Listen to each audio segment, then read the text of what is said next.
អូនបានជួបបងនៅតាមដងស្ទឹងស្នេហាសំបងវាចាចិនដាថាមិនបាយបាយចិនក្រមុំអងវលំទូសុស្នាខ្លាញ់ប្រប្រែកិនកែសំដីទាំងថាឆ្ងាយហើយអូននាំចំលើយទៅឆ្លើយប្រាប់ដល់ប្រថ្លៃសូមបងប្រណី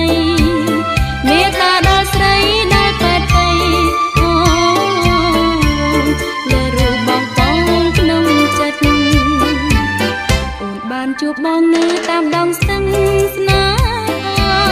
ប្រគល់វាស្នាទឹកធ្លាក់ឆាយបាក់កញ្ជើគឺទឹកមានខួបប្រាំងខួបវស្សាទាំងអស់បងប្អូនមកលេងរដូវកាលណាក៏មានទឹកដែរតែរដូវប្រាំងគឺមកលេងសប្បាយដោយសារតែទឹកមានមកល្មមលេងអញ្ចឹងនេះប៉ុណ្ណេះគឺល្មមលេងហ្មងត្រជាក់ស្រួលខ្លួនណាស់